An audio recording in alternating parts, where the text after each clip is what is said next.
គ្រូឈ្មោះពលស័កជាម្ចាស់អាស្រមពលស័ករិទ្ធិវេទមហាយានគ្រូសូមអរគុណចំពោះការគាំទ្រនិងជួយ share វីដេអូនេះហើយគ្រូក៏សូមបញ្ជាក់ផងដែរថាវីដេអូចែករំលែកគាថាទាំងអស់នេះ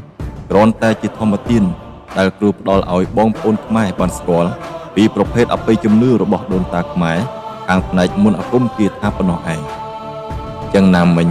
ចំពោះការសិក្សានៅមន្តគាថាទាំងអស់នេះក៏បីមានគ្រូបាអាចារ្យឲ្យបានត្រឹមត្រូវទើបជាការល្អប្រសើរ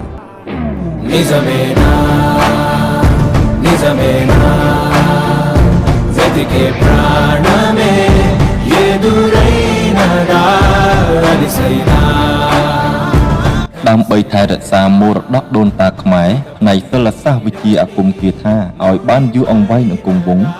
គ្រូសូមចែករំលែកដាក់គម្ពីរទាំង3នេះចែកជាវដល់បងប្អូនខ្មែរដែលមានសទ្ធាចង់យកទៅថែរក្សាស្រាវជ្រាវឬចង់យកទៅសិក្សាក៏អាចទំនាក់ទំនងដោយផ្ទាល់ជាមួយគ្រូតាមលេខខាងលើហើយម្យ៉ាងទៀតចំពោះបងប្អូនកូនសិស្សដែលចង់ធ្វើស្នេហ៍សាក់យ័ន្តដោះអំពើស្រោចទឹកមើលជោគជតារិស័យក៏អាចអញ្ជើញមករកគ្រូបានផងដែរ